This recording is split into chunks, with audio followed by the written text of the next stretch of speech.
Welcome to Let Me Fix This. Enjoy the video. In this video, I will explain how to program your Lincoln Navigator key fob. First, gather all key fobs you intend to program, including any existing ones that still work.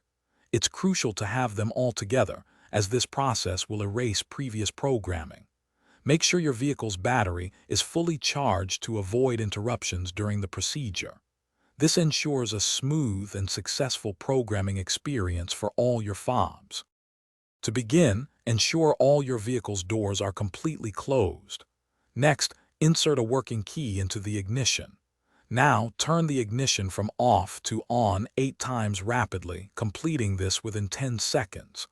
On the 8th turn, leave the ignition in the on position. You should hear a chime, indicating your vehicle has entered programming mode, ready for the next step. Once you hear the chime, immediately pick up your first key fob. Press any button on it within 20 seconds. You should hear another chime, confirming that this fob has been successfully programmed.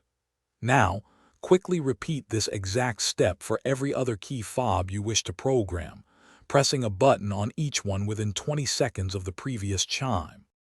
To exit programming mode, simply turn the ignition key to the off position.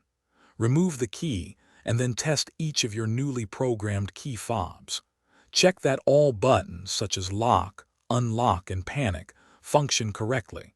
If any fob does not work, or if you missed one, you will need to repeat the entire programming process from the very beginning for all fobs.